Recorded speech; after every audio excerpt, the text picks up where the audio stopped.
Voy a disculparme de no pararme, pero me acaban de operar de la rodilla y ando y me cuesta un poco estar demasiado tiempo de pie. Espero poder hacer un buen trabajo aquí sentado. Bien, me pidieron que diera una opinión sobre lo que está pasando en México, porque vivimos tiempos muy desconcertantes. Sí, tal vez sí.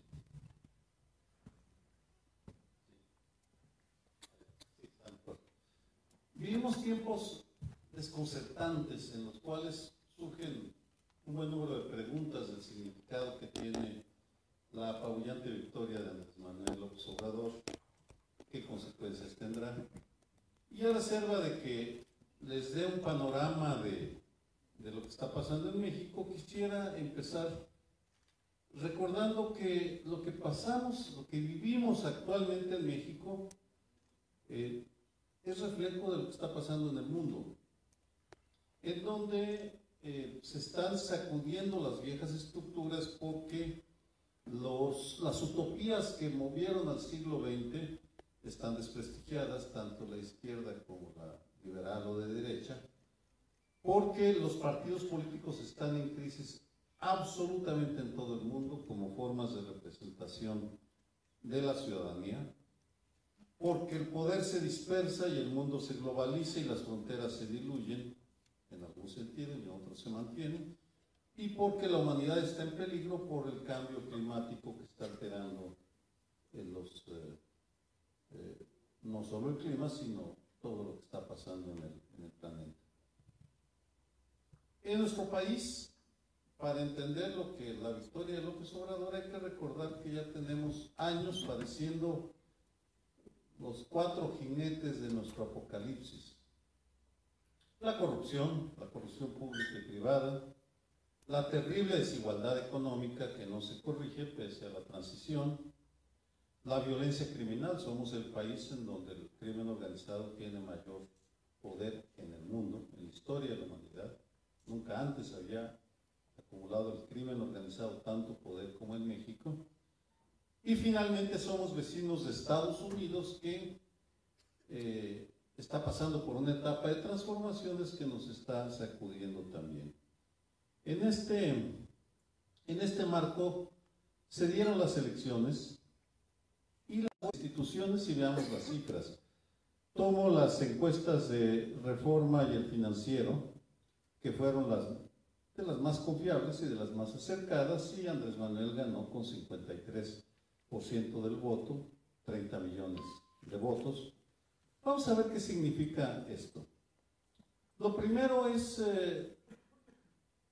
subrayar que esta victoria apabullante no se transforma en el monopolio del poder, es decir, no es un regreso al México del autoritarismo de Díaz Ordaz o Carlos Salinas. De ninguna manera. México se ha transformado porque, en fin, esta es la cantidad de senadores por partido, tienen mayoría si se alían en el Senado, y al día de ayer eran 256 diputados para Morena, va cambiando día a día, entonces tal vez a esta hora ya sean 260. Sí saben, hay una migración acelerada de otros partidos a Morena por razones algunas veces poco claras, por otras el deseo de estar con el ganador, suponiendo que eso es la solución a los problemas. En todo caso, es una situación muy poco común la transformación, pero vamos a ver lo que significa. Primero, Morena solo ganó 5 gubernaturas. En otras palabras, en la mayoría de los estados, en 27, gobiernan otros partidos. Y eso ya de entrada es un recordatorio de que Morena está controlando la cúpula del Poder Ejecutivo y sí controla el Congreso de la Unión. Sobre eso creo que es el lugar donde tienen más poder, el Congreso de la Unión. Ya veremos qué significa ello, todavía es muy pronto para llegar a conclusiones. Estos son los 5 estados que ganó Morena, que gobierna Morena en este momento, y son muy diferentes. Yo diría que realmente en donde tiene capacidad de implementar su presencia sería en Ciudad de México, fundamentalmente, y tal vez Veracruz, porque Morelos pues es una alianza muy peculiar, igual Chiapas. En Tabasco, bueno, es un estado importante en aquella parte del país, pero no está en el centro. Lo que suceda en Tabasco realmente no va a alterar el panorama político nacional por lo pronto. Ciudad de México y Veracruz, ahí sí puede ser un campo de experimentación de lo que piensa hacer Morena. Por tanto, de entrada, el ejercicio del gobierno de Morena, la diferencia, la calidad o pobreza de sus gobernantes se medirán, creo, Ciudad de México principalmente y en segundo lugar Veracruz. Elecciones locales, ahí el panorama es muy diverso, ya hemos visto con los gobernadores, y sí el brinco de los diputados de Morena en las elecciones locales es enorme, de 76 a 365, y la caída del PRD de 143 a 44 es enorme, igual el PRI, igual el PAN. Ahora bien, no es lo mismo en cada estado, habrá que revisar lo que va sucediendo en cada estado para ver cuál es el impacto que tiene Morena o el gobierno federal, entidad por entidad. Más importante es recordar que hay un buen número de instituciones, y aquí ya tenemos otra gran diferencia con relación al México autoritario de Gustavo Díaz Ordaz, por ejemplo, que controlaba absolutamente todo el México organizado o institucional. La Suprema Corte de Justicia de la Nación preserva una buena dosis de autonomía, al menos durante algunos años. Lo mismo puede decirse de la Secretaría de la Defensa Nacional y de la Secretaría de la Marina, que si bien formalmente dependen de su comandante en jefe, de Andrés Manuel López Obrador, tienen la fuerza por muchas razones para poner ciertos limitantes, ciertas autonomías en un fenómeno que, si a alguno de ustedes le interesa, puedo explicar por qué inicia la independencia, la autonomización de las Fuerzas Armadas después del movimiento del 68 o a raíz del movimiento del 68. Concretamente lo acontecido en la noche de Tlatelolco. Luego está los organismos autónomos, Banco de México, Comisión Nacional de los Derechos Humanos, Comisión Ejecutiva de Atención a Víctimas, que si bien van a atender lo que diga el presidente, no necesariamente van a obedecer, tienen autonomía propia. El día de ayer la CNDH sacó un documento muy crítico de la Secretaría de Marina, lo cual ya es una crítica directa al Ejecutivo. No de Andrés Manuel, por supuesto, pero sí. Simplemente señalo las áreas de autonomía. Ahora vamos a la sociedad, porque la sociedad es un enigma, y voy a poner más acento en la sociedad y luego voy a regresar otra vez a los partidos. La sociedad mexicana se ha transformado muchísimo y, por ejemplo, los medios de comunicación tienen diferentes grados de autonomía frente al Ejecutivo Federal. Algunos están dispuestos a llegar a un entendimiento con Andrés Manuel López Obrador, otros no tanto, varían. Lo que sí se viene en los medios de comunicación en los próximos años es una agudización de la crisis económica, porque Andrés Manuel va a cortar a la mitad el gasto público federal en publicidad. Si tomamos lo que gastó Enrique Peña Nieto en publicidad legal, no la ilegal, hablamos de 60,000 millones de pesos. Si lo rebaja a 30,000 millones, el impacto que eso va a tener sobre los medios de comunicación, sobre algunos sobre todo, es enorme. En el periódico donde yo escribo, en Reforma, ya hubo el despido de varios columnistas, a mí me bajaron a la mitad mis honorarios, igual que a todos, porque se espera una crisis muy fuerte. En consecuencia, en los próximos años, veremos un reacomodo en los medios de comunicación, que no necesariamente va a significar que van a estar sometidos a Andrés Manuel. De hecho, si observamos la reacción al acuerdo raro entre el Partido Verde y Morena, la reacción de los columnistas es muy fuerte, muy crítica. Lo que marca ese equilibrio tan difícil de un medio de comunicación con el poder, hasta dónde se le puede criticar, hasta dónde está dispuesto a tolerar el gobernante, hasta dónde puede imponer la línea. Porque no es solo que el gobernante quiera que hablen bien de él, tiene que tener la capacidad, no solo, o bien hace un buen trabajo, o bien intimida o compra a los medios, o los asesina en algunos casos. En todo caso, ahí veremos márgenes de autonomía que se van a preservar en todo el país de manera desigual. Los organismos empresariales no van a ceder, y no solo los formales, sino los menos conocidos, como el Comité Mexicano de Negocios, de Empresarios, la cúpula más importante, van a seguir defendiendo su autonomía frente al nuevo gobierno.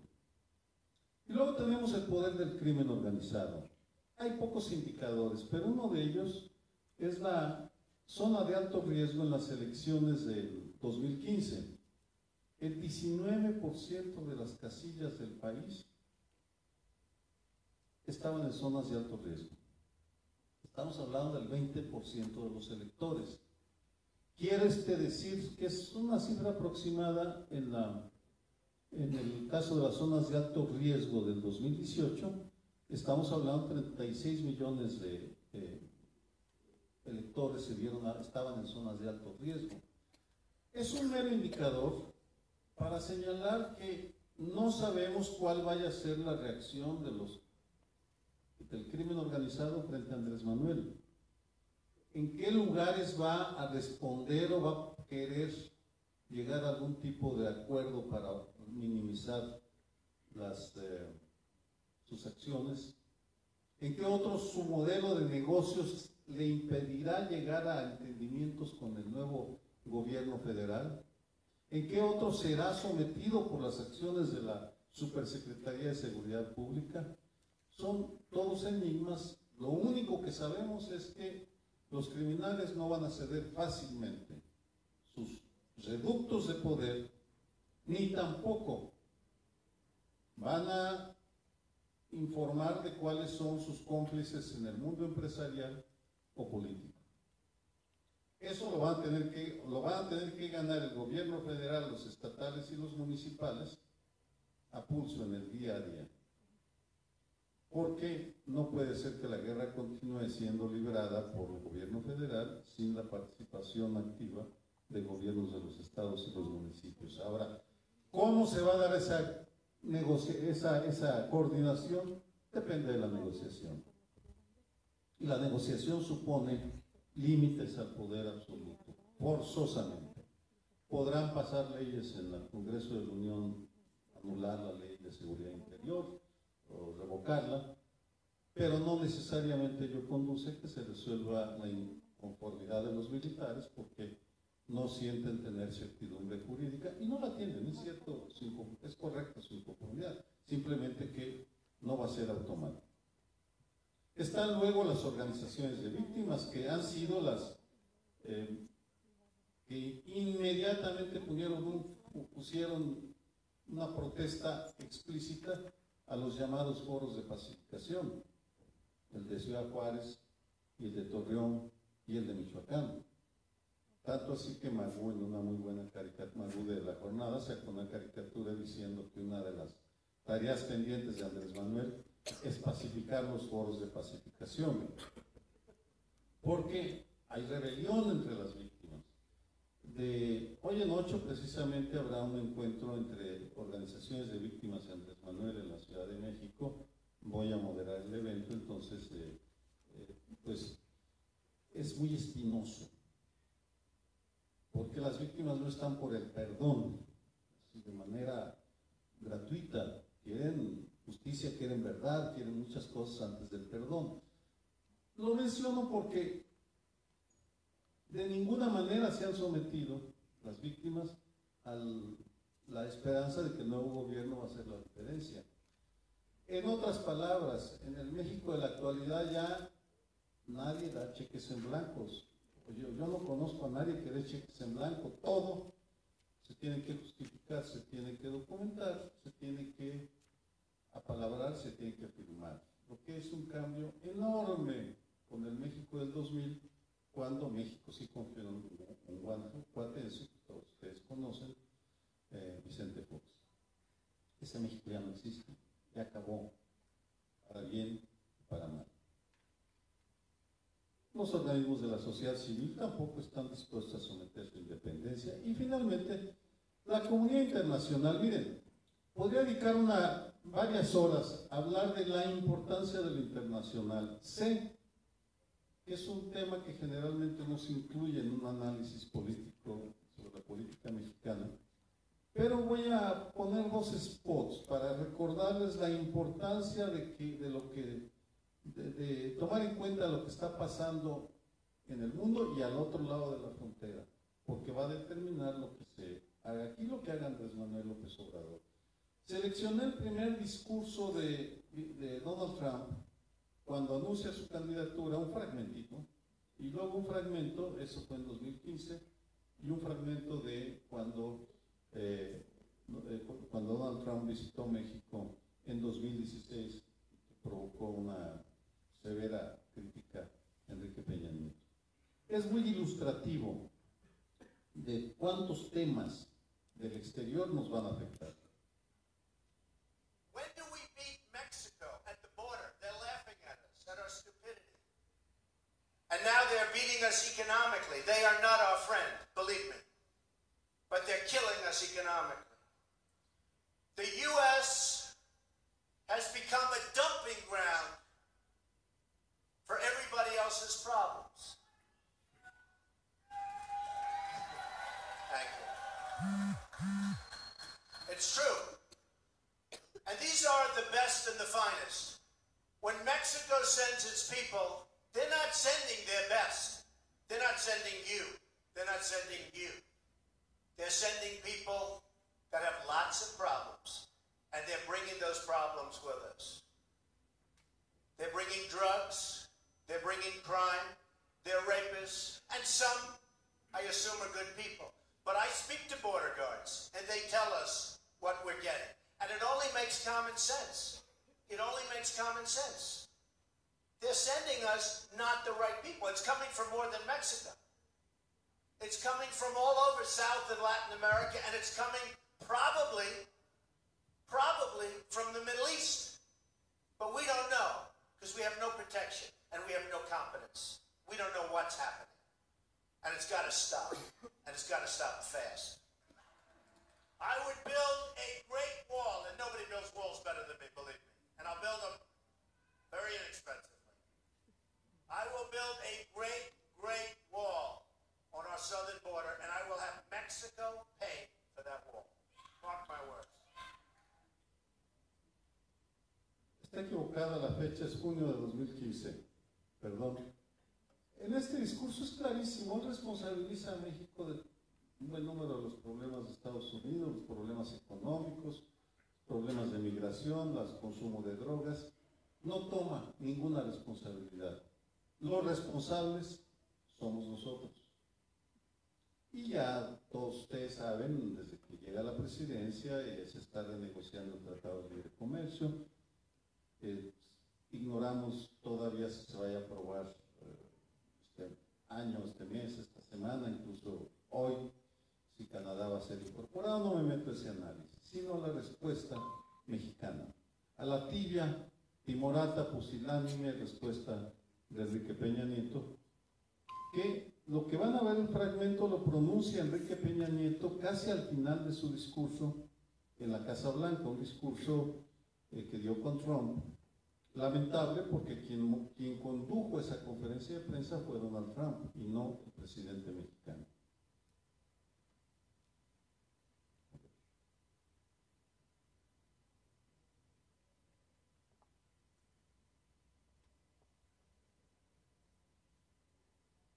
No le aprieta quien está allá atrás. En cuanto a asuntos fronterizos, tengo una visión muy clara.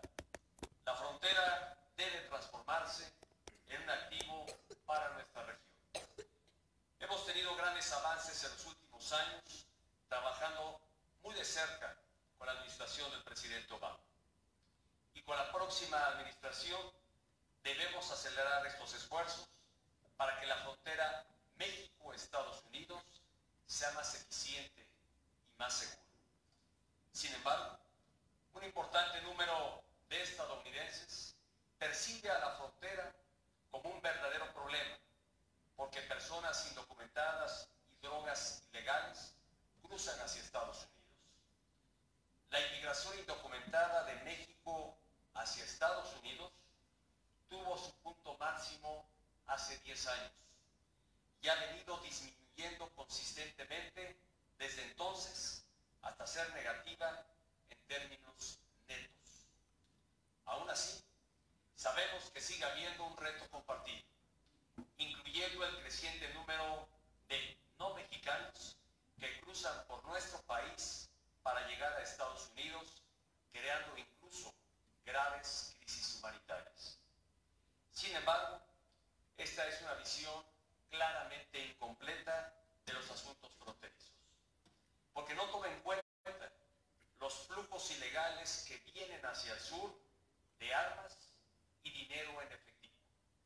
Cada año, miles de armas y millones de dólares en efectivo entran ilegalmente a México desde el norte, fortaleciendo a cárteles y otras organizaciones criminales que generan violencia en México y obtienen ganancias de la venta de drogas en Estados Unidos. Este flujo debe ser frenado. Lo que necesitamos es un enfoque integral acerca de la frontera, que atienda los desafíos del tránsito de personas indocumentadas y el flujo ilegal de drogas, armas y dinero en efectivo al mismo tiempo.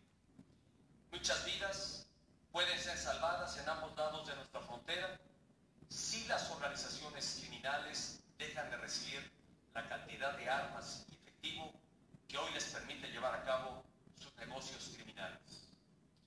Los flujos ilegales de armas, drogas y dinero en efectivo en ambas direcciones tienen múltiples consecuencias negativas en los dos lados de la frontera. Nuestra frontera debe ser vista como una oportunidad conjunta. Bien. Muy importante lo que dice. Lo malo es que lo dijo 4 años después de empezar su gobierno. Es de las primeras veces que habla de armas. Es un tema ausente en la diplomacia mexicana, realmente en el Estado, y definitivamente con mucha menos fuerza retórica que la pronunciada, que la utilizada por Donald Trump, con el cual puede estarse de desacuerdo, pero es un gran comunicador. En todo caso, estas ideas que ustedes acaban de escuchar son las que a esas ideas se va a enfrentar o va a tener que manejar el nuevo gobierno federal. Es inevitable, no puede ignorarlo. ¿Cómo lo va a hacer y cómo nos va a impactar? Pues vamos a ver, pero son condicionantes al poder del nuevo gobierno. Regreso al tema de sociedad, elecciones y gobierno.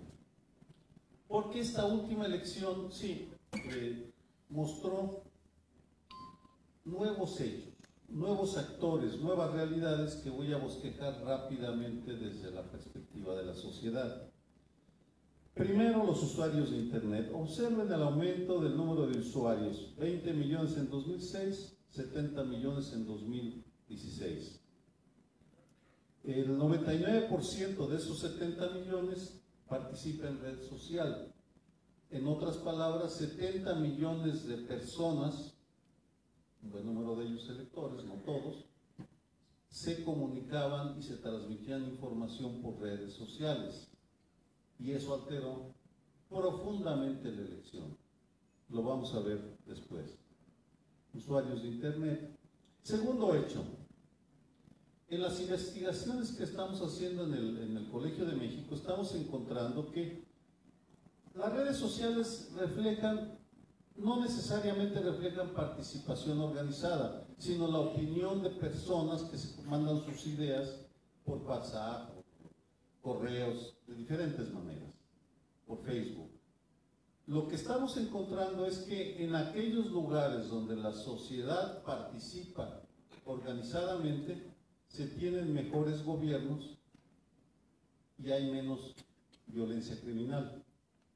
Este mapa compara las zonas donde había insurgencia guerrillera en los años 80 en Guatemala y en donde tiene presente crimen organizado.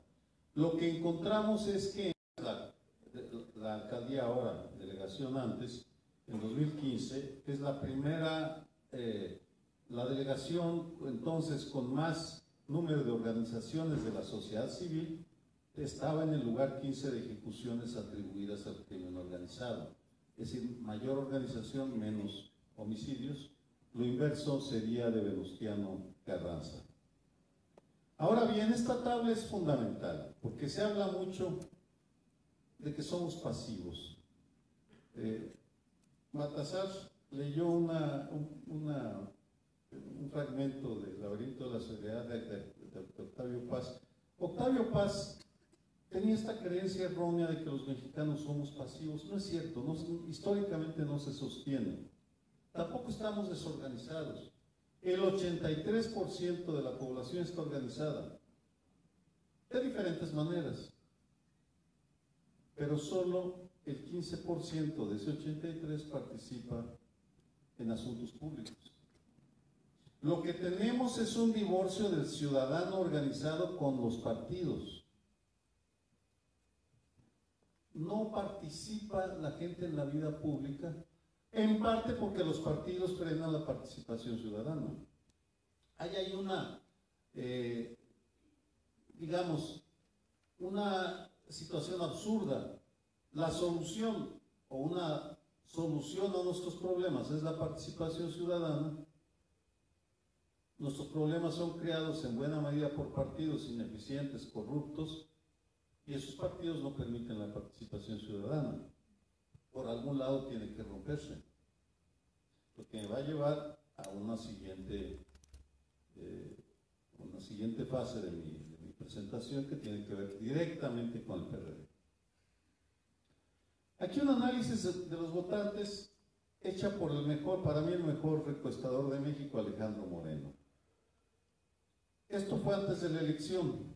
Votante leal, 36% del electorado es voto duro por PRD, Morena, por todos, ¿no?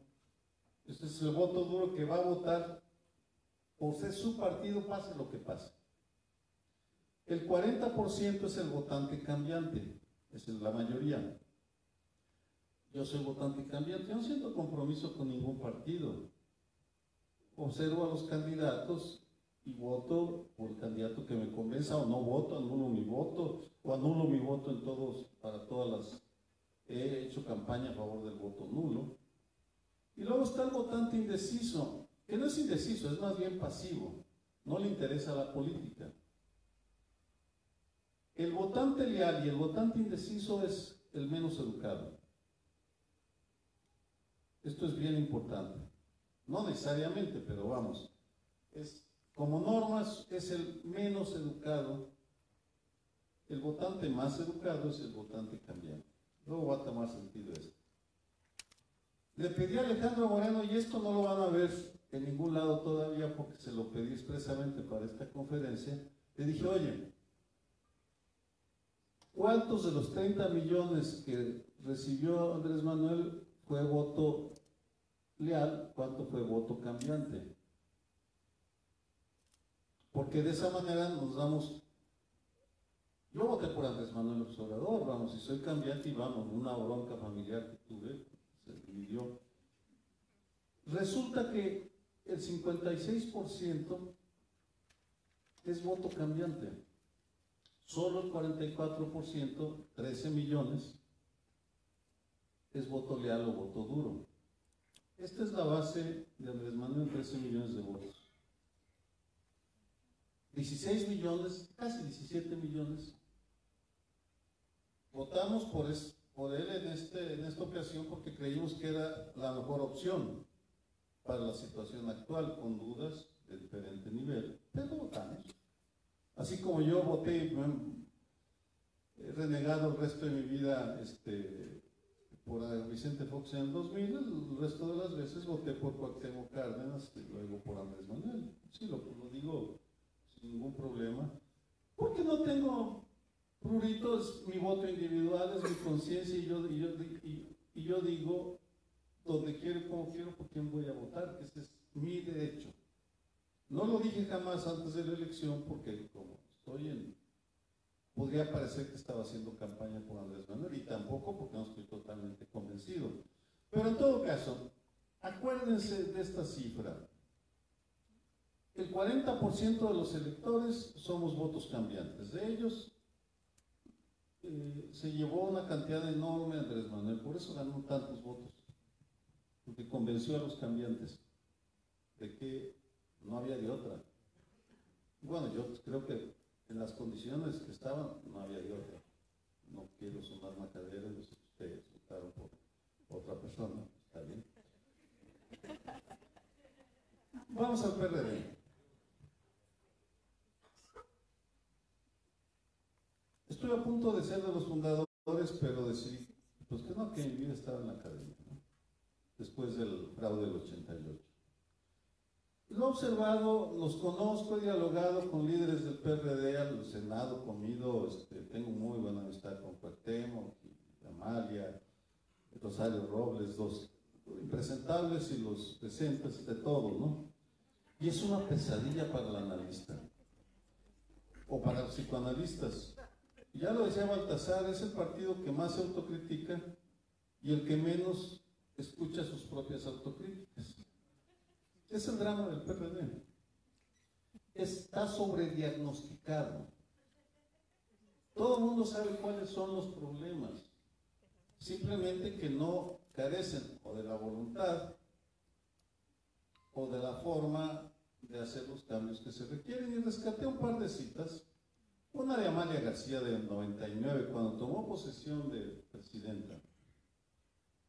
Ahí está el diagnóstico. No se consolida por la profesión de los grupos de interés, las tribus, las prácticas clientelares, las cuotas de cargos, el protagonismo personal, bueno, ni se diga, ya lo saben, la falta de respeto a los estatutos, a la legalidad y al principio de la tolerancia.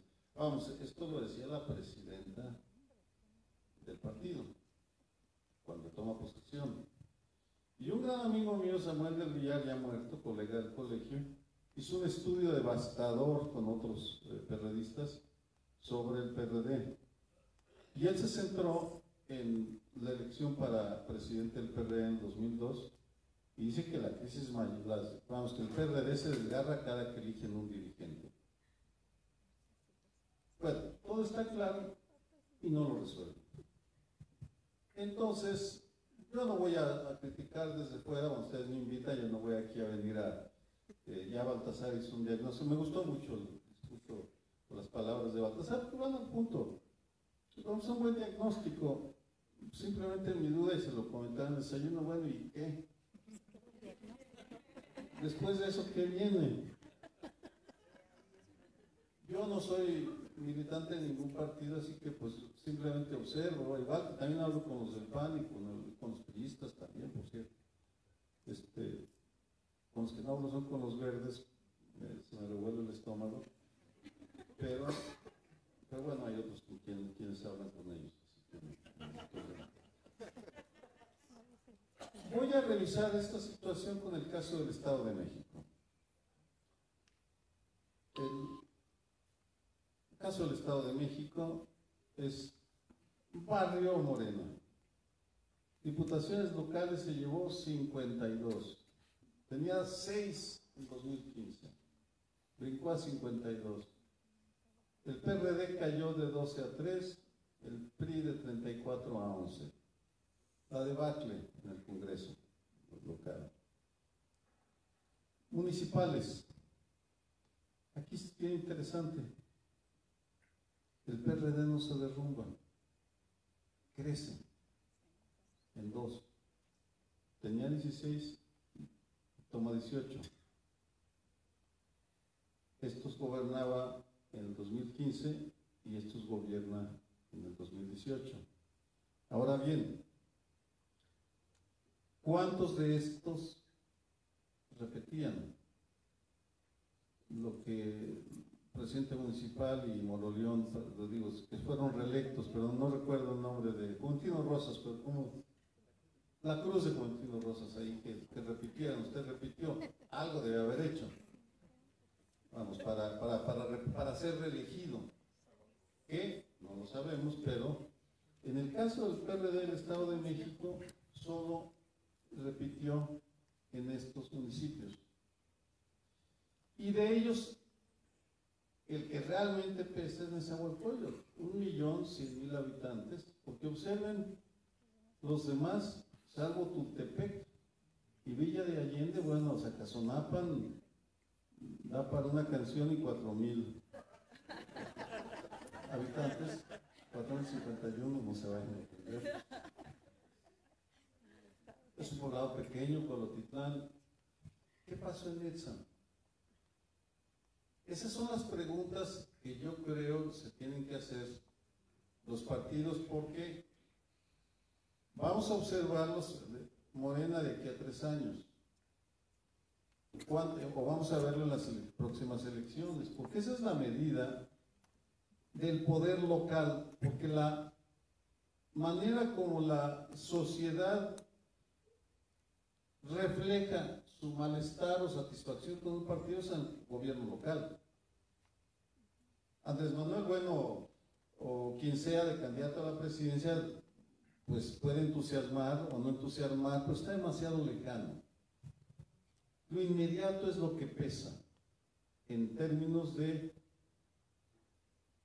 calificar la solidez de los partidos, en su arraigo, su base, sobre todo cuando son reelegidos. ¿Qué pasó en Nezahualcóyotl? Bueno, miren, ganó por 12,000 votos, estuvo a punto de perder, 42-39.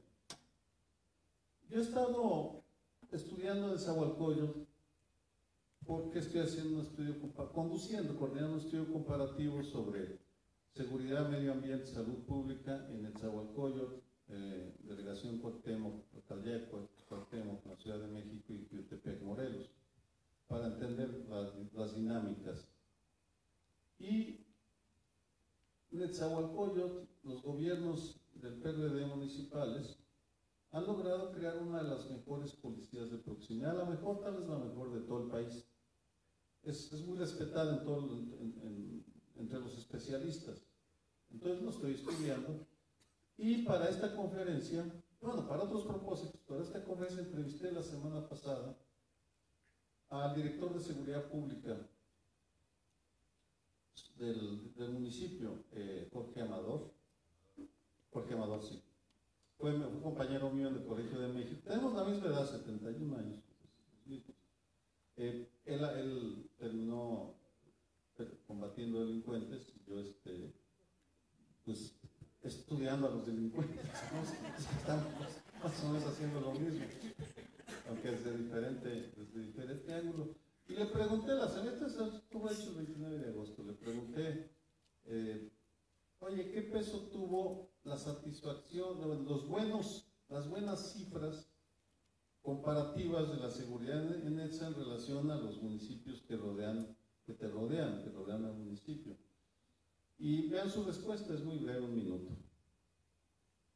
Perdón, percepción social, estas son encuestas, observen, sobre inseguridad, Nezahualcóyotl está por abajo de los entornos, Ciudad de México, Ecatepec, Ciudad de México. Es bien evaluado, hay una percepción de menor inseguridad. La efectividad del gobierno de Netza para resolver problemas, es una encuesta nacional de junio del 2018, un mes antes de la elección.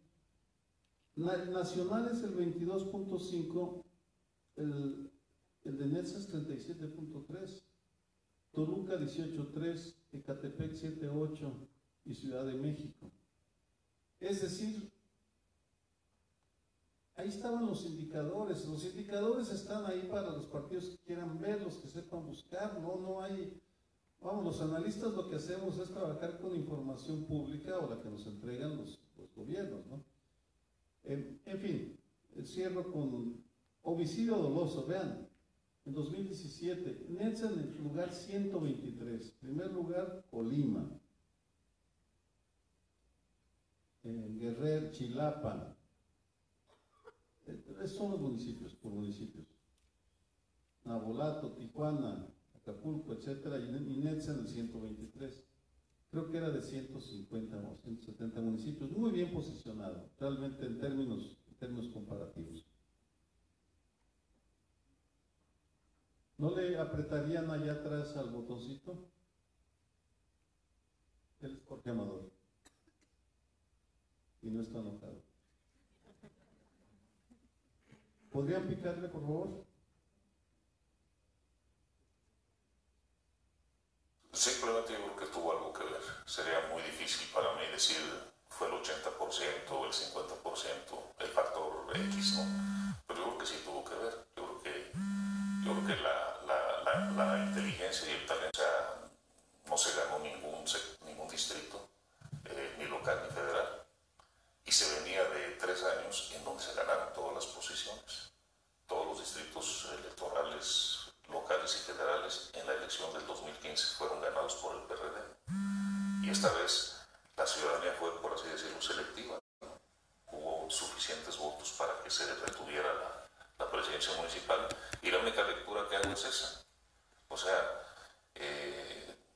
la inmensa mayoría de la población pensó que había que darle todo a López Obrador. Y bueno, algunos sumaron, y seguramente muchos de ellos pensaron que había que darle la oportunidad a Juan Hugo de la Rosa para continuar gobernando, ¿no? ¿Y por qué? Pues yo pienso que han visto en el ayuntamiento un esfuerzo. Y parte de ese esfuerzo es la seguridad, estoy absolutamente convencido de que sí. Bien, termino con unas cuantas ideas.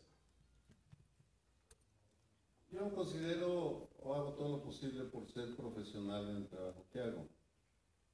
Escribir una columna, dar una clase, escribir un libro, lo que sea, ¿no? Dar una conferencia. Y la invitación que me hizo el PRD fue un reto, porque dije, bueno, pues puedo ir y hablarles de los grandes problemas nacionales y ahí quedarme, pero me parece que la solución a la incertidumbre sobre lo que está pasando en México y en el mundo está, por supuesto, en las grandes categorías analíticas que tenemos que entender y que tenemos que seguir para darle orden al aparente caos. Pero esa necesidad de tomar como marco los grandes problemas nacionales y mundiales tiene que acompañarse con el estudio de los fenómenos locales. Porque es ahí donde se reflejan como espejo, a veces distorsionado, a veces fiel, las grandes tendencias universales, y me parece que la política, la relación más bien entre electores, sociedad, gobierno, tiene que reconstruirse, tiene que regenerarse. Y ello supone que quienes gobiernan o aspiran a gobernar, y para eso son los partidos políticos, tienen que entender que lo que los ciudadanos esperamos es que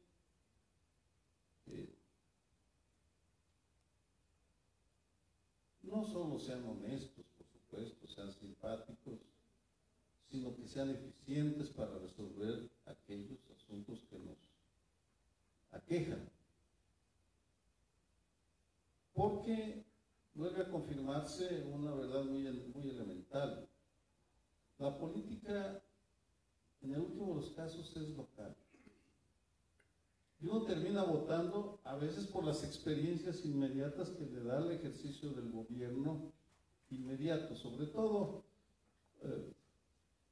las elecciones municipales, para presidencias municipales o estatales. Y lo que nos dice, o la lectura que yo hago de la información, es que la situación política está muy fluida y Andrés Manuel recibió un voto de confianza porque creemos que va a transformar a México positivamente. Pero los votos cambiantes, ese 40%, pues le podemos retirar el apoyo si sentimos que no está cumpliendo él o su equipo con las promesas que nos hicieron. Y evidentemente confiaremos en aquellos partidos políticos líderes que nos demuestren en el día al día, y no solo en el discurso, que tienen la capacidad, la voluntad, la disposición para gobernar con y para la gente. A eso se reduce, creo yo, la lección política. Y la analítica, pues mi recomendación es pongan orden en la información y verán cómo se acomodan las grandes vertientes. México está transformándose a pasos acelerados y tenemos que renovar nuestras categorías analíticas y nuestros métodos de trabajo si queremos adaptarnos a los nuevos tiempos. Muchas gracias.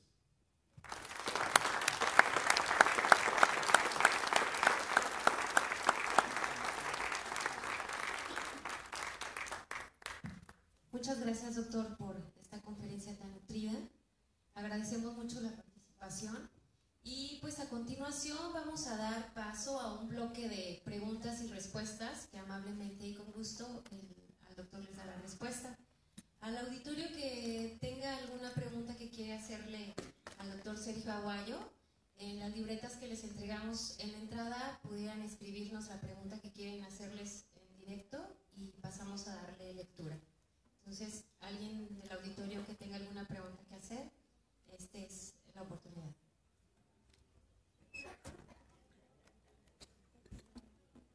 En los costados del auditorio hay unos compañeros que van a estar esperando a quien guste hacer alguna pregunta. Si le pueden entregar la hoja o tarjeta donde escriban qué pregunta es. Gracias.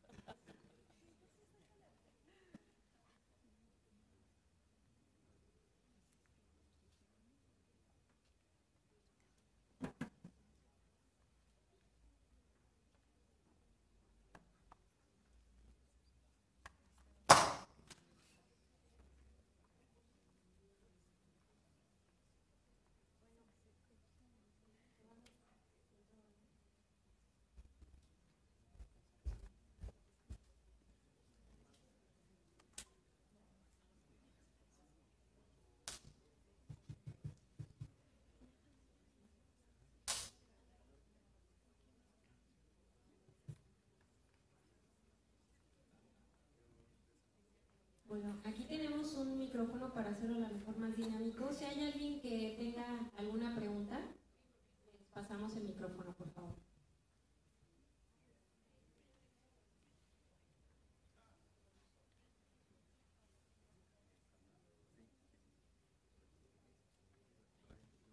Si nos pueden regalar a la persona que va a preguntar nombre y su procedencia de la pregunta. Sí, como no, soy Miguel Reina de Paseo del Alto.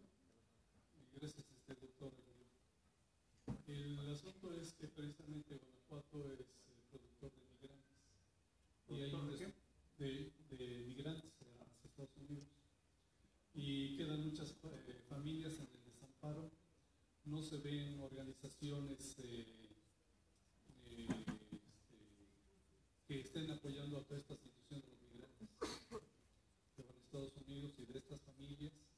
Y el Tratado de Libre Comercio pues ha sido un ofrecimiento de hace muchos años, porque esto iba a dar digamos un equilibrio, ¿no? Yo recuerdo de Salinas de Gortari, ¿no? Y hasta la fecha, como bien se dijo, pues crítica, somos muy timoratos de nuestros gobernantes para exigir esta situación de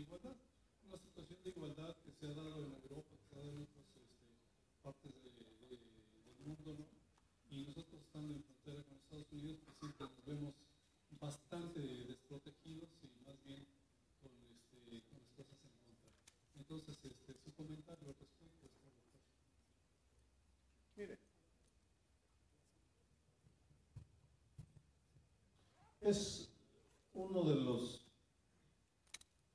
grandes asuntos nacionales que se liga con el tema de la desigualdad, directamente desigualdad, con la violencia, de hecho con todos los temas. No sé qué decirle, vamos, no veo en el momento una propuesta viable y concreta, para ser franco, que pueda resolver. A lo más que podemos aspirar en ese tema particular de los migrantes es atenuar. Y le puedo dar un ejemplo.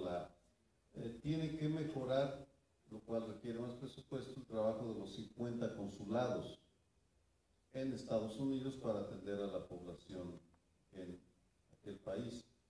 Luego tenemos un problema de migraciones en México que no es solo los que se expulsan, sino que estamos convirtiéndonos en un país de recepción de migrantes de otros países.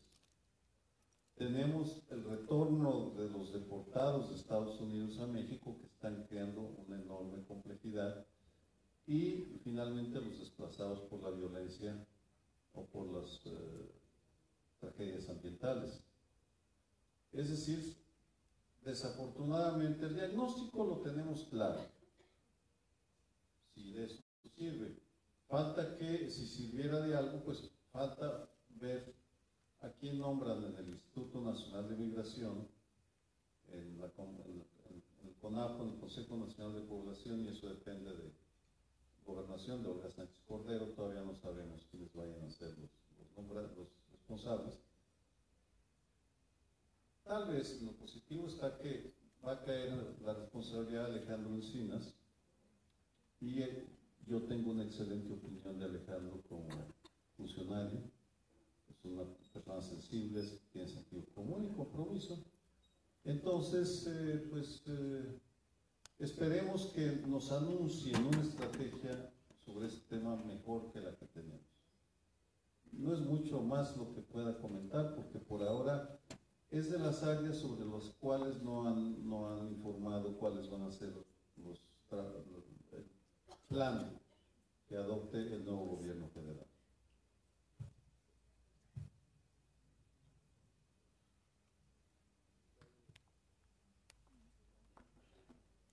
Buenas tardes. La pregunta que yo le quisiera hacer, con todo respeto, es que si usted en su diagnóstico o en su análisis que ha hecho a nivel nacional, me podría responder si habrá o tiene que haber una reducción en la tasa de homicidios dolosos y contra nuestros compañeros políticos, representando a diferentes partidos de oposición. Bien, ese es uno de los objetivos prioritarios del nuevo secretario de Seguridad Pública, que todavía no está en el cargo. Y falta que nos diga cómo. Ese es todavía, pero vamos. Están en la tasa más alta de los homicidios dolosos en México, y ya tenemos una idea bastante clara de cómo podríamos resolverlo. Falta que nos informen que se va a hacer de esa manera, o la manera como lo piensan hacer, y déjenme ilustrarlo. Sí hay información suficiente para asegurar que el contrabando de rifles de asalto de Estados Unidos provocó un aumento en el número de homicidios dolosos en casi todo el país. En consecuencia, sea cual sea la política que se vaya a seguir para reducir la tasa de mortalidad, sobre todo de jóvenes, son los más afectados, el porcentaje más alto son jóvenes, tendrá que incorporar una política exterior más agresiva con Estados Unidos para que controlen el contrabando de armas, sobre todo de rifles de asalto. Hasta el 2004 no se podían vender libremente en Estados Unidos. En 2004 terminó un veto a la venta que había impuesto el presidente Clinton. Y a raíz de eso es que ha habido, que se ha disparado. Es decir, tenemos que reducir el número de armas, el poder de armas ilegales, y al mismo tiempo tomar una serie de medidas adicionales para ir pacificando el país. Eso se logra, voy a usar un término que todavía no está muy popularizado, islotes de paz. En diferentes partes de México sí se han creado islotes de paz donde se ha reducido el número de homicidios a través de diversas medidas. Luego repunta, pero ya tenemos la experiencia de cómo se puede hacer. Falta que el gobierno federal lo adopte, no sabemos si lo hará, y que los gobiernos estatales y municipales colaboren, y que también colabore el gobierno de Estados Unidos. Creo que esta última parte de la respuesta está más articulada que la primera. Es decir, ya sabemos cómo bajarlo, falta que lo hagan y que empiece a funcionar de manera selectiva. Muchas gracias. Aparte, otra pregunta más.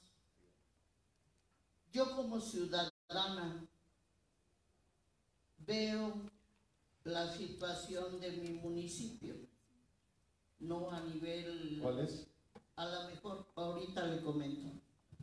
No a nivel estado, sino de mi municipio. El señor López Obrador ha prometido erradicar la pobreza, ayudando a los jóvenes en becas para su estudio. Bueno, usted sabe mejor más que nosotros, ayudando a los adultos y X programas sociales. Mi pregunta es, ¿ya contemplaron acaso la situación a lo mejor de todo nuestro estado, de todo nuestro país? El hecho de que las diferentes cámaras de senadores y diputados lleven una, quizás para mí sea un reto de llevar hacia esas cámaras que nos representan una petición que está más allá del alcance de nuestras manos como representante de un partido, que es ¿cómo haríamos nosotros para erradicar la pobreza y que no nos afecte ese sistema económico del cual dependemos mucho, que están en pobreza extrema y la mayoría son campesinos? Y yo me he dado la labor de investigar hasta dónde puedo llegar para que tomen en cuenta una petición. Revisen, por favor, que hay personas que están en buró de crédito de bajo nivel económico y a ellas sí las tienen castigadas por 5 o 6 años. Un campesino para labrar su tierra necesita un préstamo y se le niega. Y un político, un rico, uno de nivel de estatus alto, que debe millonadas, ni siquiera llegue a pisar, ni siquiera lo tienen en un programa de ese nivel. ¿Cómo haríamos nosotros para llevar esas inquietudes o problemáticas a donde requiera llevarse? Desconozco, disculpen. pero esa es mi inquietud como representante de un municipio del cual la pobreza extrema la quisieron combatir, pero desgraciadamente nos atan de manos. Si un campesino debe $1, está en buró de crédito, y un funcionario o persona de estatus alto ni siquiera está en buró. Bueno, ni siquiera en el sistema.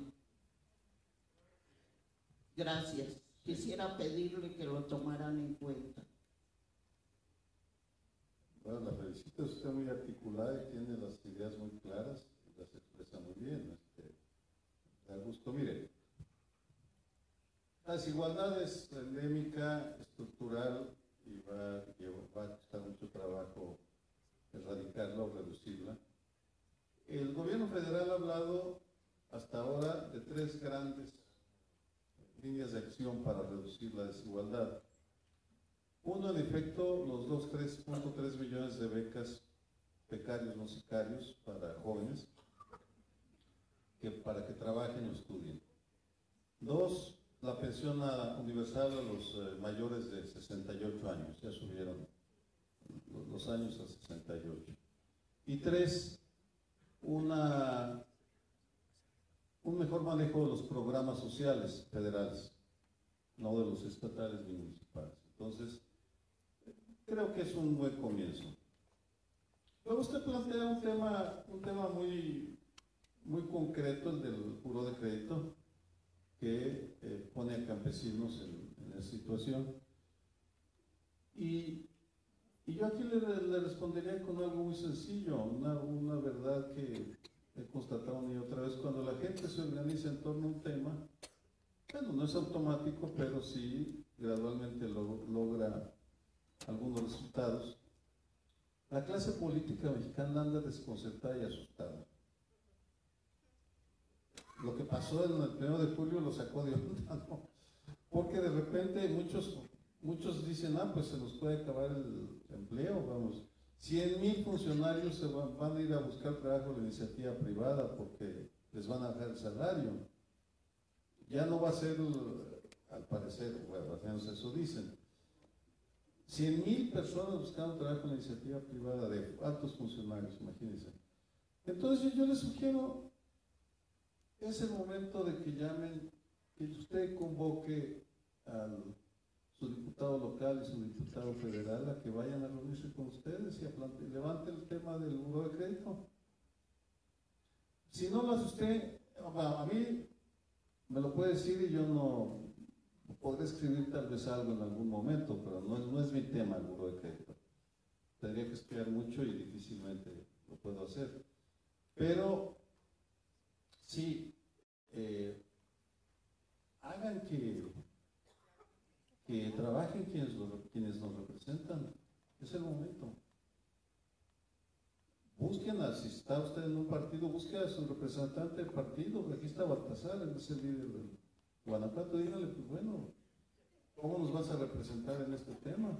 Vamos, es que así funciona. Yo no le puedo decir cómo se va a arreglar, sino las reglas del sistema, cómo pueden hacerse que funcionen a favor de la sociedad que está con problemas o que sufre injusticias. Somos un país con tanta injusticia.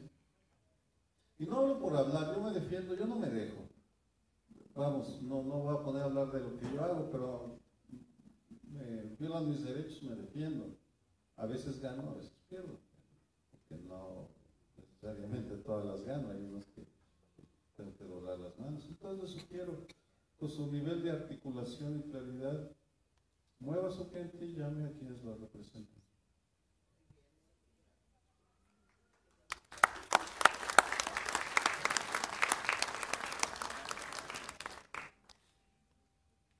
Hola doctor, buenos días. Mi nombre es Fátima y estudié la licenciatura en Ciencia Política. Si me permite, tengo 2 inquietudes. La primera es, usted hablaba de un efecto espejo en el nivel subnacional, donde se reflejaban, digamos, los problemas en el nivel nacional. No sé si nos pudiera hablar más acerca de ello y acerca de si ¿hay una posible democratización del régimen o qué es lo que va a suceder con el país? Sobre todo en el nivel subnacional. Y la segunda va referente al partido Morena. ¿En qué espectro ideológico considera usted que se encuentra o se va a situar? ¿En la izquierda o en el centro? Y ya, sería todo. Nada más, no me quede. También se echar las cartas y ver el tarot. ¿Qué tipo de izquierda y qué tipo de centro? Miren,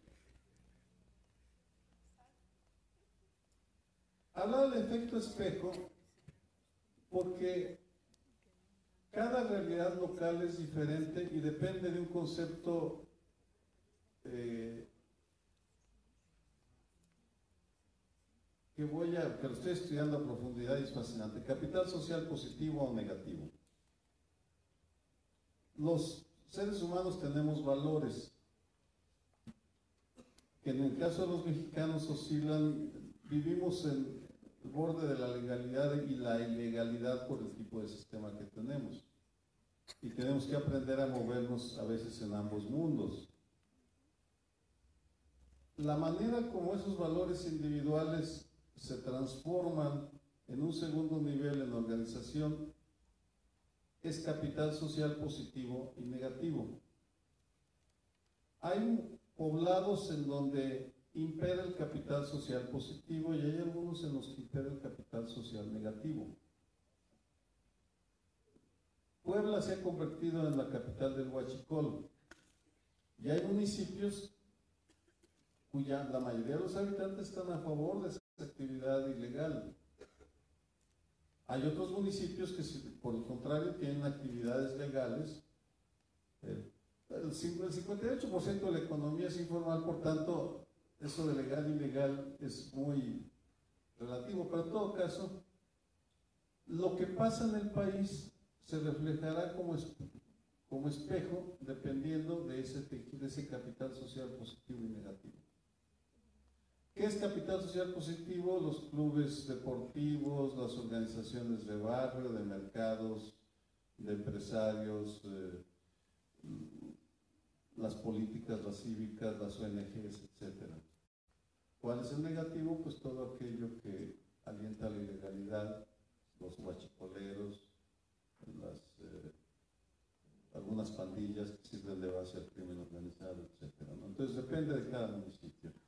Y lo estamos midiendo, coordinó una encuesta en 12 municipios, ninguno de Guanajuato, pero Culiacán, Ahome, Torreón, Delegación Cuauhtémoc, es decir, y encontramos variaciones en el tejido social, como términos generales, entre el 70 y 80% tenemos valores positivos, 20 y 30% apoyan alguna actividad ilegal que es favorable al crimen organizado. Pero eso varía.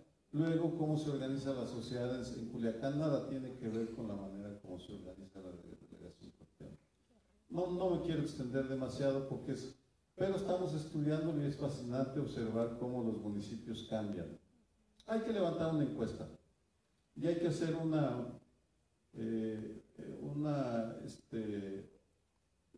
estudio de, ahorita estamos haciendo estudios de este tipo en Jutepec, hasta cuántas lámparas luminarias hay por calle, por colonia, y relacionarla con delitos de orden común o delitos asociados con el crimen organizado para ver cómo incide un factor y otro. Es bien complicado, pero bueno, a eso me refería. El espejo depende de qué tan empañado o limpio está el espejo, es como refleja al país.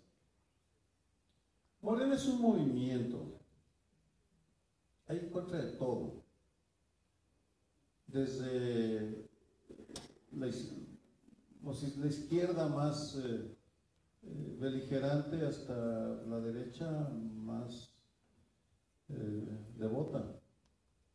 Es decir, hay de todo, aún no está definido, por tanto, es imposible que yo le diga cómo categorizar al movimiento o a sus líderes. ¿Qué tiene en común Paco Ignacio Taibo y Alfonso Romo? Salvo que, pues que son muy diferentes. Pero bueno, eso no es una... No creo que ni se reúnan a dialogar sobre el futuro del partido, diagnósticos sobre México. Son diagnósticos radicalmente diferentes. Entonces, hay que esperar. El PRD también fue un movimiento, por cierto. Nace como un movimiento, el cardenismo es un movimiento, no es un partido ideológico. Partido ideológico, el último fue el Partido Comunista, el más consistente, luego ya empezó a evolucionar, PSUM, PMT, en fin, ya, y fueron contagiándose, pero si me, analíticamente, usted que estudia teoría política, lean Manchester y sus libros sobre el poder, hay tanta fragmentación ideológica que es muy difícil categorizar a alguien. Vamos, una feminista es de izquierda o de derecha. Vamos, ¿en dónde está? ¿Dónde lo ubicamos? O un ambientalista, ¿cómo lo categorizamos? Eso es muy difícil porque, lo decía al principio de mi plática, y no me, es que usted preguntas muy buenas, por eso bromeé con el tarot, las grandes utopías universales se agotaron. En la caída del muro de Berlín en el 89 y la crisis financiera del 2008, y estamos ayunos todavía de alguna nueva teoría y es un tiempo de confusión. No busque entender el presente con categorías caducas. Esa sería mi recomendación como analista. Vamos, revise sus categorías constantemente porque no sirven. Andrés Manuel es de derecha a de izquierda.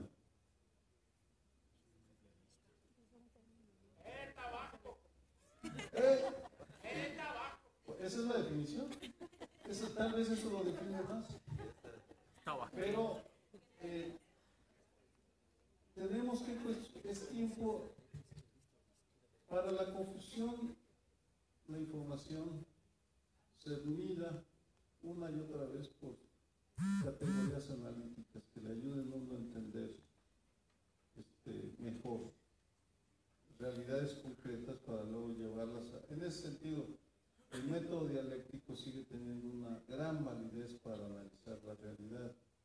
Y qué es lo que yo hice, no fue evidente, pero me movía de lo general a lo particular, me moví de lo general a lo particular, para poder dejarles o plasmar y dejar en ustedes una idea del momento que estamos viviendo, en el cual hay de todo, para estar esperanzado o para tener esperanza o deprimirnos.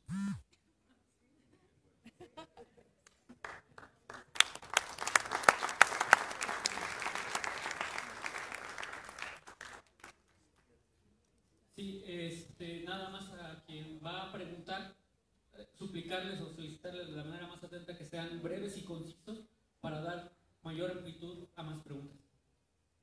Gracias. Buenas tardes, doctor. Yo soy de los miles de seguidores en su Facebook y estoy aquí precisamente nada más por una cuestión.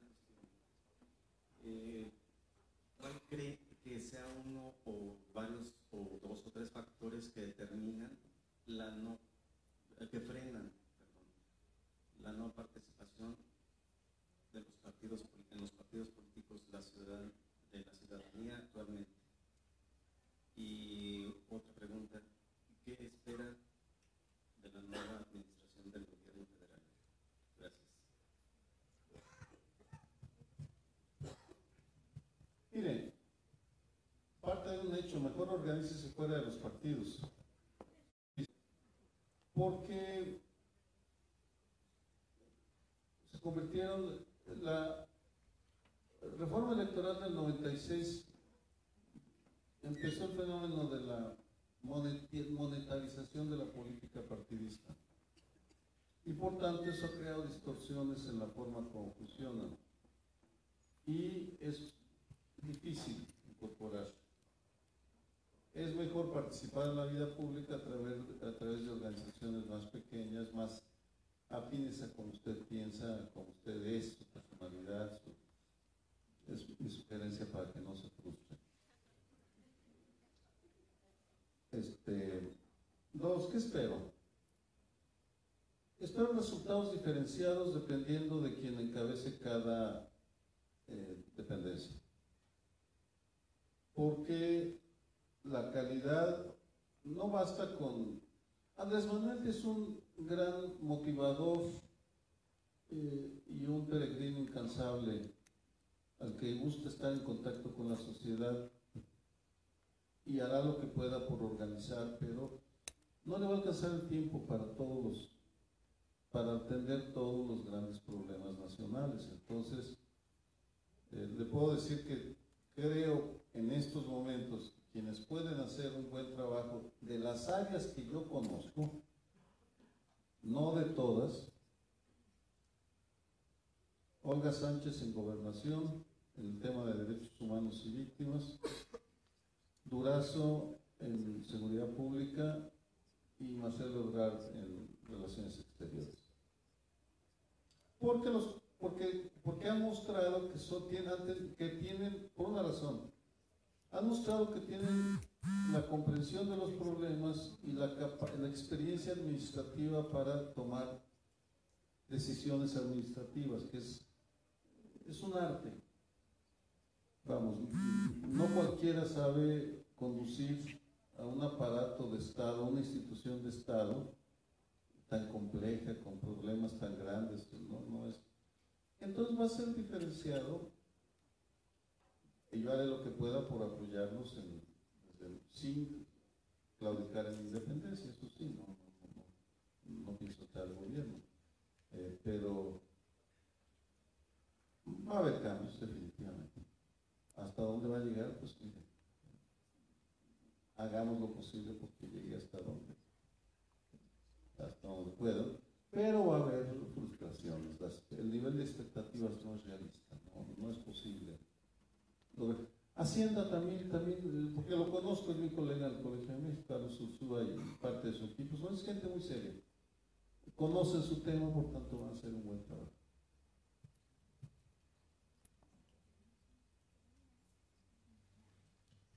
Buenos días. Como analista me gustaría saber su opinión respecto al tema de narcotráfico y elecciones. En todo el país, en los estados más que en otros, es sabido, digamos, que los narcotraficantes de alguna forma financian a los partidos políticos. ¿Cuántos diputados actualmente están por digamos, monetarización que usted, como lo dijo perfectamente, están ahí? Hay estados como Guanajuato, Puebla, que Huachicol también se convierte en un tema muy importante para saber quién es el candidato, cuánto dinero, qué elementos, qué condiciones les van a generar para así apoyarlos. Entonces, digamos, en esas elecciones, y no son las únicas, ha habido mucha intervención del narcotráfico y estas nuevas formas como el huachicol, y por eso también México está con unos índices de violencia fuertísimos. Entonces, ¿cómo usted observa este tema a futuro? Y digamos, si este tema, las elecciones, digamos, demeritan en su tema democrático. Me gustaría saber su opinión como analista político. Gracias.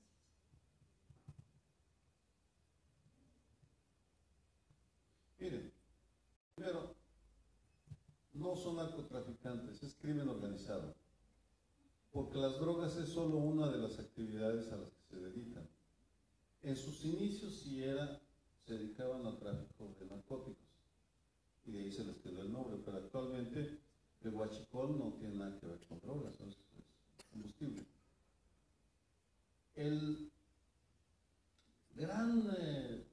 La excepcionalidad de México es que nace de la familia revolucionaria. A diferencia de otros países como Italia o Estados Unidos, donde nace fuera del Estado, en México nace bajo la protección de políticos muy importantes. De hecho, hay un error en quienes van a adorar a Jesús Malverde en Culiacán, deberían ir a Sonora a adorar a Abelardo L. Rodríguez. Él es el santo patrono. No sé si lo ubican, fue presidente de México en 32-34, interino. Fue jefe militar y gobernador de Baja California. Y él es el que crea el método de complicidad, protección del crimen organizado, que a partir de la crisis financiera y la democratización de México se independiza. Hay un momento en que el crimen organizado se independiza, es los 80s, 90s, adquiere un gran poder y se diversifica. Pero se diversifica sin perder la protección de los grandes políticos y un buen número de empresarios. Lo menciono de entrada porque uno de los problemas que tenemos en México es que el crimen organizado está imbricado en la sociedad y el sistema político y económico y cultural. Forma parte de nosotros. Ahí sí es no somos un espejo, ahí estamos. Yo tengo parientes que se dedican al crimen organizado. Yo nací aquí cerca en el Bajío, bueno, en Jalisco, del otro lado, que ahora es zona controlada por el crimen organizado. ¿Qué se puede hacer? Esa es la pregunta.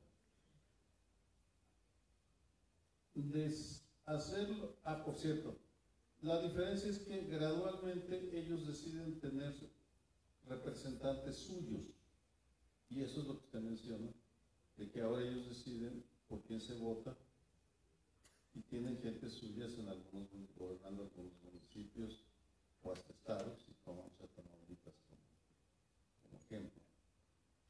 ¿Qué se puede hacer? Va a llevar un buen número de años desanudar todos los... Mi opinión es, y lo he hecho pública, y se lo he comentado al nuevo gobierno, que prueben, que conviertan en laboratorio aquellas regiones donde tengan más control de todas las variables. ¿Sí me explico? Es decir, las regiones geográficas donde el nuevo gobierno tenga controle más variables, que ahí experimenten en los métodos que van a seguir para romper esos nexos y empezar a aislarlos y a crear islotes de paz que rodeen y neutralicen al crimen organizado. Porque lo que faltan son modelos probados. Sí hay historias de éxito en el combate al crimen organizado, pero no están ni sistematizados ni incorporados en un modelo general integral, lo llamaba Baltasar correctamente.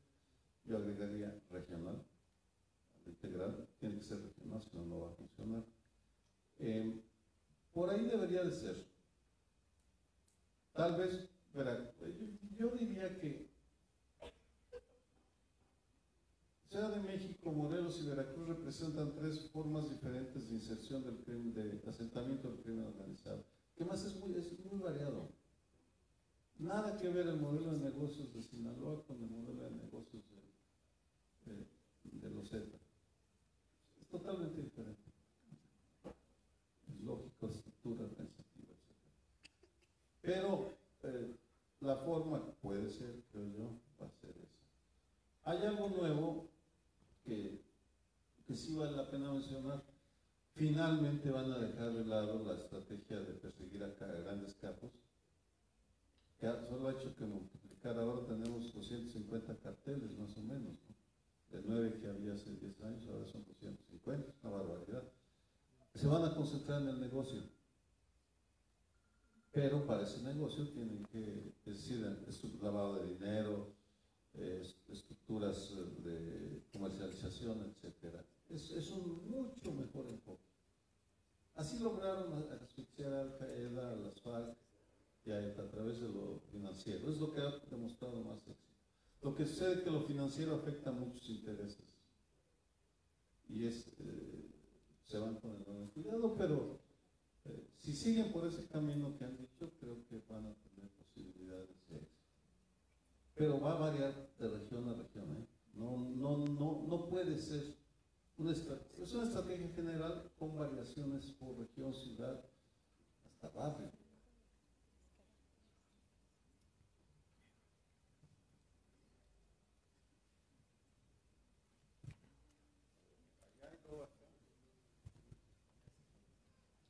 Buenas tardes, doctor. Soy Conrado, del municipio de Silao.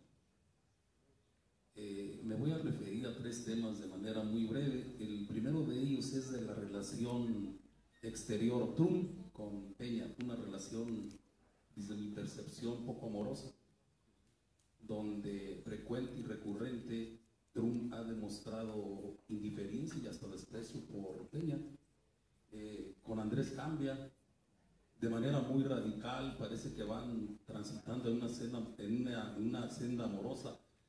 ¿Usted qué opina, si esta es sincera o es una estrategia porque conviene a los intereses de Estados Unidos? Sería la primera.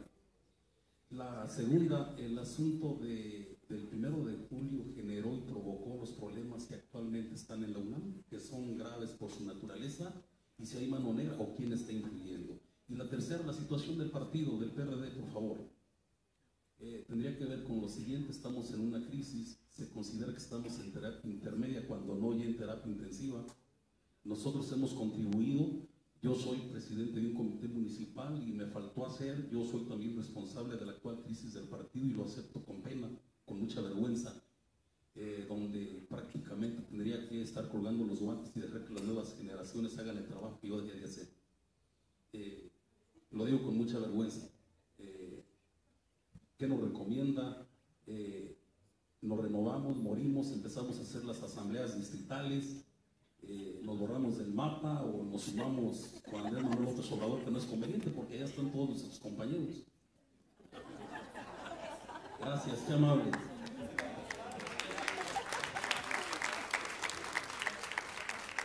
Oye, que no esperaba este nivel de preguntas. Muchas gracias a todos que los han hecho. Realmente un nivel muy bueno. La relación Trump-Peña, bueno, si Trump desprecia a Peña, porque Trump desprecia a los hombres débiles. Así de sencillo, es una cuestión de carácter. Vamos.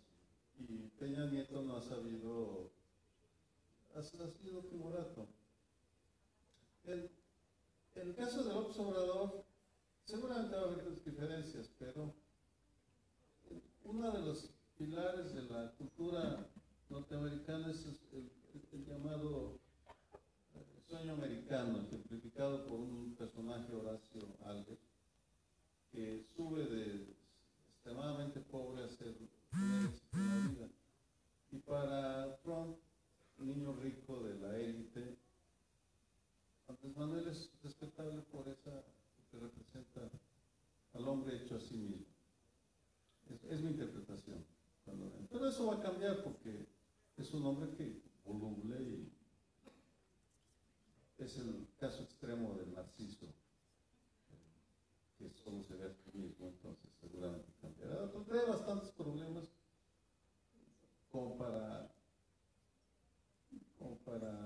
preocuparse demasiado. Creo que ahora sí se metió en unos enredos fenomenales, o lo traen unos enredos. Segundo, la UNAM. En la UNAM todo el mundo mete la mano, pero yo soy de los analistas que en foros como este no da una opinión, porque no tengo evidencia. Yo le puedo hablar del Colegio de México, o me pongo a estudiar el caso de UNAM, entonces les doy una opinión, pero vamos, el día de hoy simplemente lo veo y creo que le llegó tal vez a la UNAM porque sí, los niveles de corrupción en la UNAM son reales. Al igual que en las universidades públicas del país y las privadas, pero digamos las públicas hay un problema de corrupción y de ineficiencia y de baja calidad educativa y de simulación. Yo lo veo en los colegios, recibimos estudiantes del interior y bueno, el nivel de calidad de formativa ha ido bajando, pero no me voy a poner, yo me concentro no es mi área de la universidad. En la mañana platicaba con Baltasar sobre este tema que usted decía, este abanico de opciones, bueno, pues que Solo le faltó irse con los monjes del Oliva o monje trapero y jurar silencio y ya o franciscano, no sé, para expiar sus culpas. Yo lo que les decía es, tomando el caso de Netza, claro, no soy del grupo de Juan Cepeda ni de ellos, no, los estudio y tengo buena relación, dialogamos. Administren mejor lo que tienen. Conviértanse en los mejores gobernantes como fue el Partido Comunista Italiano en los años 70 en las ciudades del norte de Italia, que eran el modelo de buena administración. Creo que es lo que debe aspirar un partido, regenerarse a través de acercarse a la sociedad, de dialogar con ellos y de darnos un buen servicio. Es lo que esperamos para dar el voto. Si en mi alcaldía en la Ciudad de México tengo un muy buen gobernante, ahora es Moreno, ganó. Pues si fuera PRD, fue PRD. Si fue un buen gobernante, yo votaría otra vez por él, porque uno está buscando partido que lo represente. La cuestión ideológica ya no tiene tanto peso. A mí no me dicen nada, o a muchos ciudadanos no nos dicen nada las siglas o las proclamas. En otra época sí, pero estamos con una crisis. Entonces fue un diálogo mucho más elaborado, por supuesto, pero cuando yo le diría, pues, si los lugares que gobiernanlos bien, entiéndanlos bien, y probablemente ahí está la solución a sus problemas. Fuera de eso, eso mismo le diría a los otros partidos, no nada más a los que están ahora en crisis. Bueno, pues ustedes se lo buscaron. Porque vamos, sí que los ciudadanos que nos interesamos en lo público hicimos lo posible por señalarlo. Yo ahí pues escribo, cada semana opino. Pero, bueno, son opiniones. Ahora llegó la crisis, porque sería muy lamentable que se esperen a que Morena empiece a fracturarse y a fracasar para que entonces regodearse y lanzarse sobre los despojos. Pues no, digo, gobiernan mejor que ellos. Así de sencillo.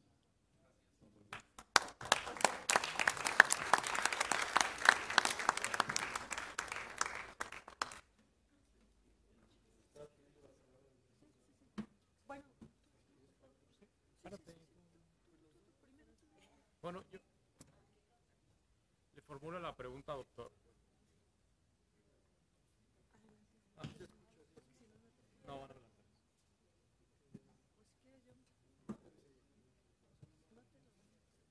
¿Ya lo formulo?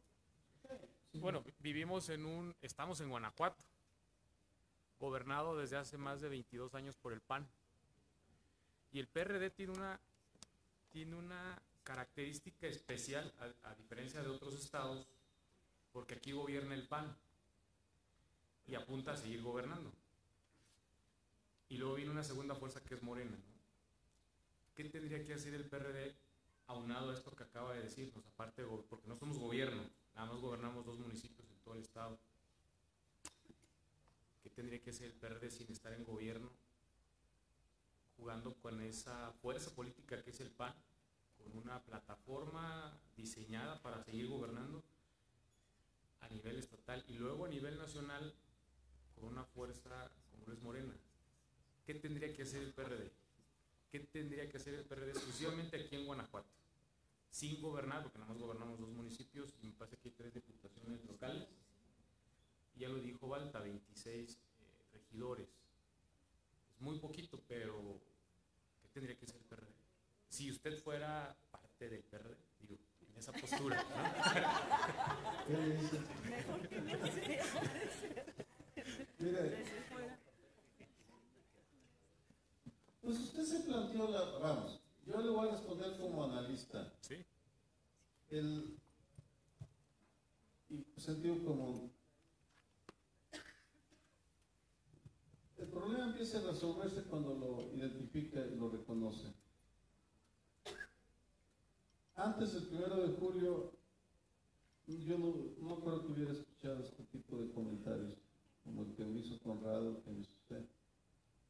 Tuvo que venir una sacudida. Entonces ahora están viendo el problema. Ahí lo tienen. Desagréguenlo en sus elementos.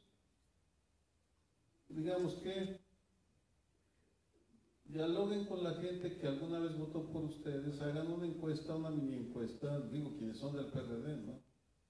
Yo me pondría a estudiar qué fue lo que, qué son, en qué fallaron, en qué aceptaron, por qué en esos dos municipios, por qué ganaron esos dos municipios consecutivamente, qué fue la personalidad de los dos presidentes municipales, lo que influyó. ¿Por qué ganó la diputada? Creo que eres externa, ¿no? ¿Por qué ganó siendo externa? ¿Qué es lo que la llevó? Seguramente porque la gente confió en ella, no sé. Esa es la información que se necesita para generar discusiones útiles y no estériles sobre el quehacer. El quehacer se va armando con base en información confiable que permita tomar decisiones con suficiencia. A mí, yo no conozco, acabo de conocer a Baltasar, pero lo que lo he escuchado, y tanto en diálogo privado como público, me parece que es alguien dispuesto a escuchar. Bueno, pues aprovechenlo y tomen decisiones. Y yo no me preocuparía tanto por Andrés Manuel, porque eso es, digamos, si hay que estar enterado, por supuesto, no digo que no se interesen, pero no basen sus análisis en lo que él hizo o dejó de hacer, porque es irrepetible, así como lo que hizo Fox es irrepetible. Lo mismo, no volverá a pasar. Eso ya pasó. Y olvídense, ya pasó el 1 de julio, no regresará jamás. Es ustedes el futuro que planteamientos tienen. Y eso es lo mismo. Los dos lugares que gobiernan, bueno, pues experimenten. 23 regidores es un montón. Me pregunto, ¿tienen cursos para ellos? ¿Han hablado con ellos? Digamos, tiene que haber una línea estratégica conjunta, pues son partidos, no sé. O son 23 personas que llegaron como parte de la cuota al líder local. Bueno, entonces es un problema que se tiene que abordar. Pero yo hablo desde la lógica de si a mí me pidiera, si yo, no, eso no lo haría. Pero si a mí me interesaba decir, voy a hacer un ensayo sobre el PRD de Guanajuato, después del 1 de julio, pues esas son las preguntas que como académico me haría y empezaría a hacer entrevistas y a reunir información y a escribir un ensayo que iba a ser aplaudido en la Feria de Pénjamo, un círculo cultural, qué sé yo. No, lo estoy diciendo en serio, porque pues ese es el tipo de audiencia en el que presentaría un estudio de este tipo, ¿no? A menos que haga un estudio sobre la crisis del PRD nacional, etcétera, etcétera, no lo voy a hacer, ¿no? Yo estoy estudiando violencia y paz, más que partidos. Pero es un momento fascinante, así que, pues, que estén aquí, que hagan estas preguntas, me parece una señal de que sí les sirvió el fracaso, ¿no? Muchas gracias, me encanta escucharle porque desde el título mismo de la conferencia magistral, pues sin duda es sumamente provocador. Y estas provocaciones nos han llevado a las posiciones de izquierda, derecha o centro, el rol del PRD, cogobierno u oposición en Guanajuato, el tema que me mueve mucho, el de la esperanza o, dijo usted, depresión. Tengo la impresión de que si se tratara de transición política o alternancia de poder, sin una profunda reforma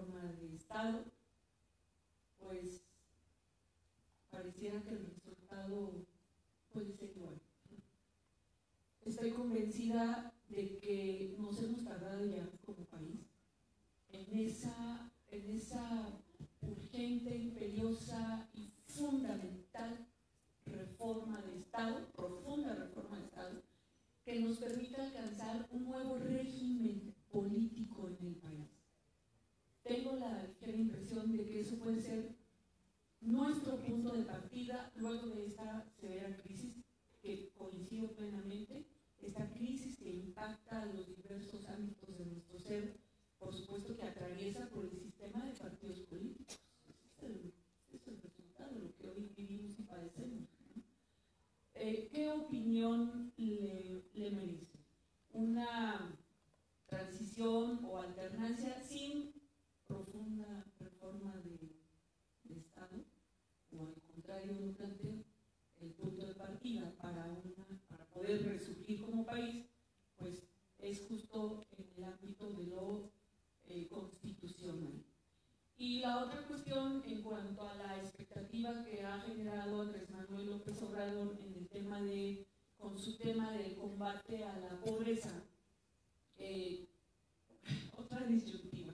Yo no sé si como país podríamos alcanzar el tercer estadio de la pirámide de Maslow, o vendrá antes la caída estrepitosa del país. Muchas gracias.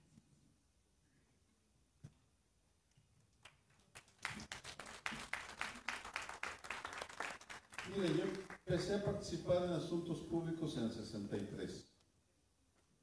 Entonces, ya llevo 55 años. Desde los 16 años empecé a meter en estas historias. Acabo, en fin, uno de los temas que he estudiado, acabo de publicar un libro sobre el 68, los estudiantes del presidente y la CIA. Pero nuestra transición pacífica empezó en el 68. Y llevamos desde el 68 insistiendo en transformar a México de manera pacífica. También hay la parte violenta, por supuesto, pero hablo de las fuerzas del capital social positivo.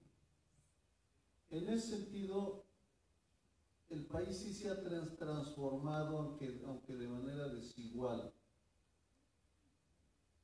No es lo mismo algunas ciudades del norte que otras del sur o del centro. Somos un país extraordinariamente heterogéneo y grande. 2/3 partes del tamaño de la India. A veces no nos damos cuenta. Aquí, si fuéramos la India, vivirían 300 millones de personas. Hablamos 62 idiomas. Algunos son unos cuantos y otros, la mayoría, el español. A lo que voy es que la transición ya está avanzada de manera desigual en diferentes temas. Lo planteo para reformular la pregunta: ¿cuál es el significado de Andrés Manuel López Obrador en esta transición ya elaborada? Porque de la manera como usted la formuló, pareciera que la transición dependería de él. Y entonces se estaría adoptando el tipo de análisis que Andrés Manuel hace, o que el PRD hacía con Cuauhtémoc y con Andrés Manuel también. Él tiene una oportunidad histórica y única para acelerar la transición en diferentes ámbitos, eso sí, irrepetible, como la tuvo Fox. Yo viví muy de cerca el fenómeno Fox, porque iba a encabezar la Comisión de la Verdad sobre Violación a Derechos Humanos. Por tanto, dialogué con él y luego traicionó eso y muchas otras cosas. Dejemos a Fox. ¿Hasta qué punto él lo va a lograr o no? No lo sabemos. Usted me está preguntando, o me estás preguntando sobre el combate a la pobreza. No es combate a la pobreza, combate a la corrupción, combate a la violencia y apaciguamiento del señor que tenemos al lado. Todo eso simultáneamente. Y bueno, el pastoreo de un movimiento profundamente heterogéneo que depende de sus decisiones para moverse. Todavía muy escasa institucionalidad.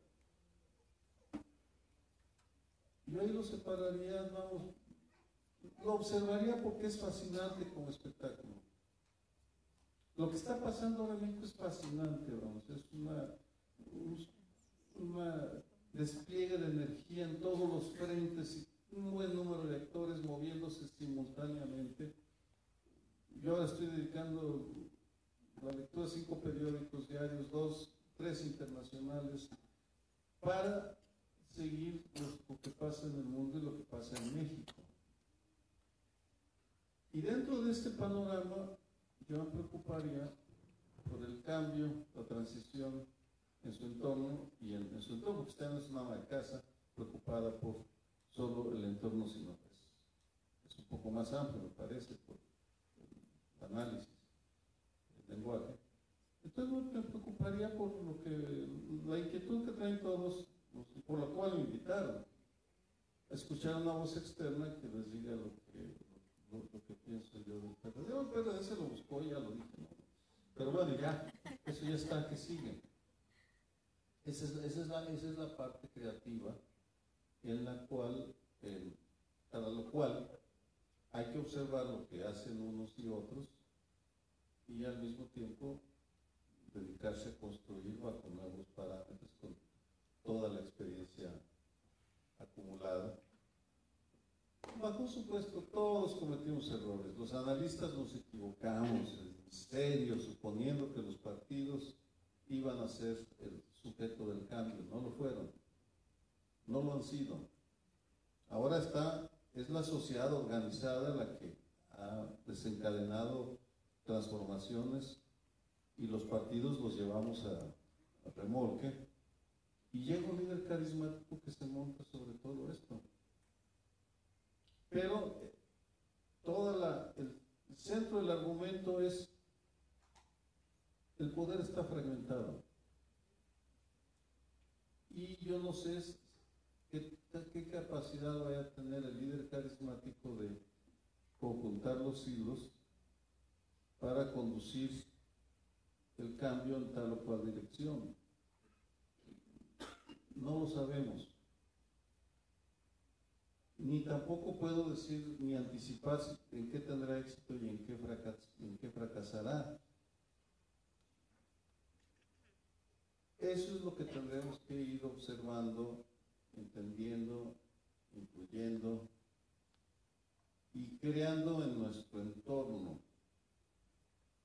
Porque como analista ahora, uno de los especialistas en violencia en México, pues tengo que dar respuesta a peticiones de gobiernos de todos los partidos que me piden tal o cual cosa. Vamos, sí hay que colaborar, pero sin traicionar no es que no es traición, sin poner en riesgo la libertad académica. Digo, cada quien tiene sus propios dilemas. Mis dilemas son de otro tipo, no son los de ustedes. Ustedes están en la lucha política y así debe de ser, para eso estamos, les gusta.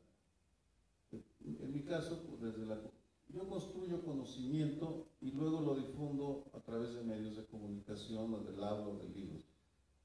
Mis dilemas son diferentes, pero son dilemas porque el país se está moviendo, se está transformando. De eso no tengan duda. México está sacudiéndose. Por Andrés Manuel y a pesar de Andrés Manuel. No hay que restarle méritos, pero tampoco decir que todo se debe a él. Eso es falso, no es así. No es correcto, no está sustentado en los hechos.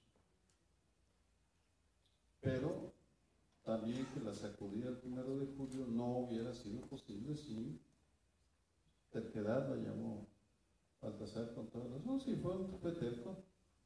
Es una virtud y puede ser un defecto. Depende en qué momento. Entonces, es la historia, no hay fórmulas.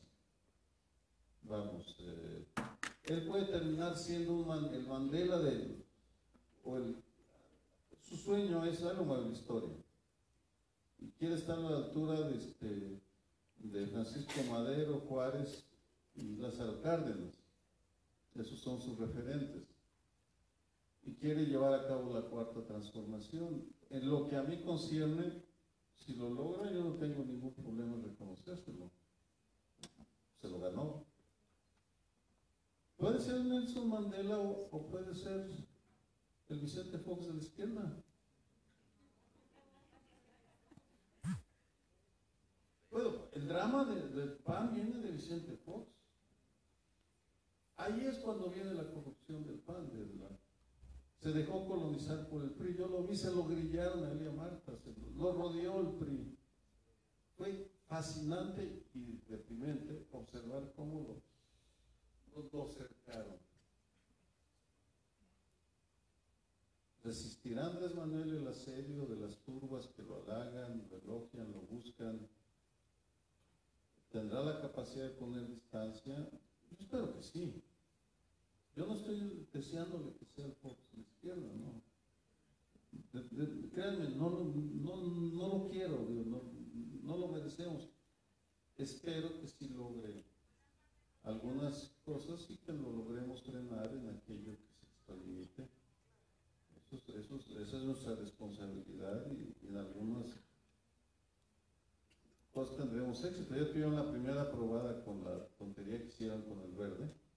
Bueno, les está lloviendo críticas, pero en serio, porque esa es la función, esa es la función que tenemos nosotros, criticar cada uno a su estilo. Yo lo hago, siempre busco tener información y fundamentos, pero ese es mi estilo, no digo que sea mejor o peor que los otros, pero bueno, ha sido fascinante este diálogo y qué bueno que no haya sido una conferencia. Odio el término magistral porque no sé.